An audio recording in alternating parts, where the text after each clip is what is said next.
2. A lot of discussion this morning about the Pittsburgh Steelers' 2 fourth-down plays last night against the Baltimore Ravens as the Steelers lost in overtime. So I'm going to break those 2 fourth-down plays for you. Let's go to the first fourth-down play, which is 12:37 left in overtime. The Steelers have their first possession. Let me show you the formation they came out with. And quite honestly, I don't like these style of plays personally. This is a trick 'em play.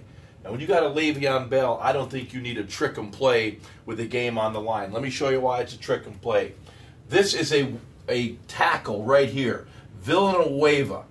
He's a 6th offensive lineman lined up as a wide receiver. An offensive lineman lined up as a wide receiver. You've got 2 fullbacks in here that are on the wing. Those 2 players, I got to check them out. Make sure we got Will Johnson, 46, and Roosevelt Nix, number 45, right there on the wing, along with 5 offensive linemen. Here is Heath Miller lined up wide. Here is Le'Veon Bell in the slot, not in the backfield. That's Michael Vick. It is empty. No backs in the backfield. What is surprising most of all, folks, there is not a wide receiver on the field.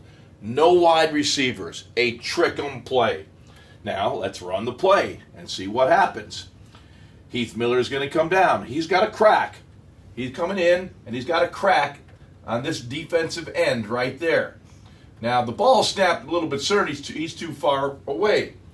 Now, this may be because of Michael Vick's new in this system, hasn't run this play much, but clearly he's too far away to make a good crack. The ball is already in the air. As you can see, the ball in the air. As this was stopped, now I'll play it again. Right here, there's penetration, as you can see. Now Ramon Foster is being pushed back. He can't get around the horn. It's supposed to come down and around. Down block, around, and get to the second level. The penetration killed this play. Michael Vick is going to have to go backwards a little bit to get the corner. You'll see it right there. There's the penetration. Michael Vick had to go backwards. Now you only have 1 lead blocker out in front because Foster got eaten up right here by being pushed in the backfield. So now the defense has the advantage numbers-wise. So Michael Vick gets to the corner. Only 1 blocker there. That blocker is Kelvin Beachum. He blocks nobody. 3 defenders there. Beachum blocks no one. Ramon Foster does not get out. So you literally have 3 Baltimore Ravens attacking Michael Vick. They do not get the first down in their first possession in overtime. And look at that Baltimore Ravens bench. They know they have made one of the stops that were so critical in this game. But I can't understand in this situation this play design. A trick 'em play with the game on the line. Well, I have access to results. It didn't work. I know that. I understand that. But not to have an Antonio Brown or a wide receiver on the field and a split, an offensive lineman out here, I just think it's too much of a trick 'em play. Did not work. But fortunately for the Steelers, they got the ball back. They got the... Yeah, I'm gonna have to do a little clean up here because my computer shut down for me on a second. But we will get right to it. I really wanted to pull up these 2 fourth-down plays and give you folks an idea that watch here at my office here at NFL Films as we break the tape down here. Yes, sir. At 2/1974 says, "Why not coach, Mr. Jaworski?" Well, I'm too old. Thank you for the props, but yeah, it's a young man's coaching profession. It really is. I have unbelievable respect for coaches. The hours they put in, man, they do a heck of a job. But this kind of the cool stuff that I really enjoy doing is giving you folks out there some access to some of the things that I get a chance to see on the coach's tape. I'm trying to find out these fourth down plays. Jay, swing on, let people see this kind of access we have with these computers here. Why not say Fourth down attempts. And I could search it, and the fourth down plays come up. I just showed you the first one. Now I'll show you the second one. It's a small screen there, and I can pop it up on, by magic, a large screen TV. Let's go back right here. Always look at the situation. 4th and 1. Well, you can see it right here. 4th and 1. 10:07 to go. Fourth quarter. 2020. Situation obviously very critical in the game. Let's look at the formation the Steelers line up in. Now, this is questionable as well. What Mike Tomlin decided to do here. Now, I wasn't in Pittsburgh. I wasn't aware of what the weather conditions were, except what I heard Phil Simms talking about, that there was windy and it was typical Heinz Field type situation where the wind was a factor. But hey, for me, you're at the 33-yard line.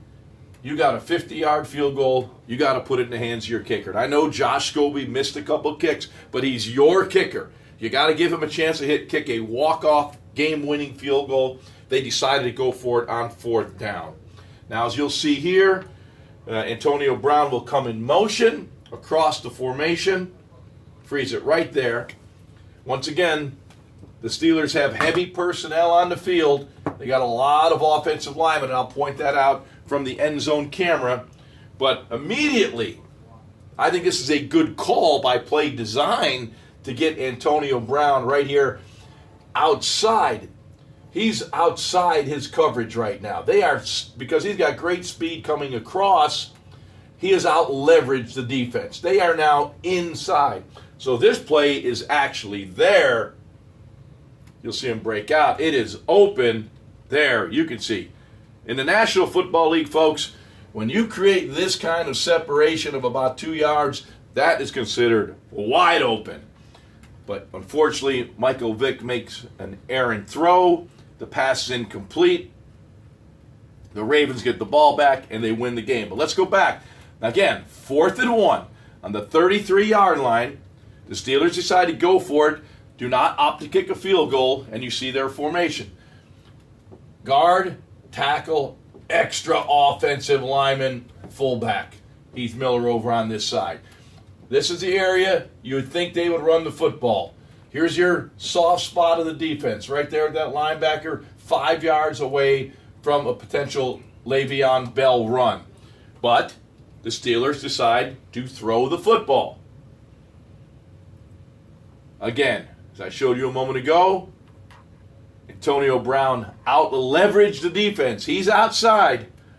I think Michael Vick was a hair late with this throw, and I'll take it 1 step, 2 step, 3 step, at a little 4 or 5 step, that makes it late. This receiver is only running about a 4-yard route. Brown is open.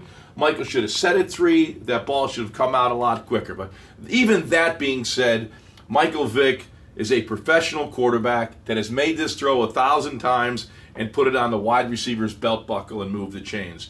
It was just unfortunate for the Steelers and Michael Vick that this is one of those throws that he just missed. But I guess you may want to look and say, the critics, the cynics, they want to talk, why don't you just give the ball to Le'Veon Bell on 4th and 1 and force this guy to make a play? And you could see, if they would have ran the ball with the technique of the defense, there was a seam right there to run the football. As my good friend Merrill Hodge would say, there's a seal here and a seal there and an alley for the running back. You can see they chose to throw the football, did not complete it, and they lost the football game. But I wanted to see those 2 plays because we've all seen them on television. We've heard analysis. Everyone has an opinion when you have access to the results. But those are the facts right there. You see it right from the coach's tape. And we'll continue to bring you this insight, the stuff you can't see without looking at the coach's tape. I really enjoy this. I hope you enjoy it. But now you've seen those plays, you can form an opinion on what you think the Steelers should have done last night against the Baltimore Ravens. Sure. I'll be back with more good stuff. And, of course, you can watch the NFL Matchup Show tomorrow morning, Saturday morning at 8:30 a.m. on ESPN2 with me, Ron Jaworski, Merrill Hodge, and Sal Palantonio. And, of course, you want to start your Sunday morning off with the best X's and O's, the oldest running studio show on ESPN, the NFL Matchup Show, at 6:30 a.m. Eastern Time Sunday morning. I'll continue to bring you more of this good football stuff. Thanks.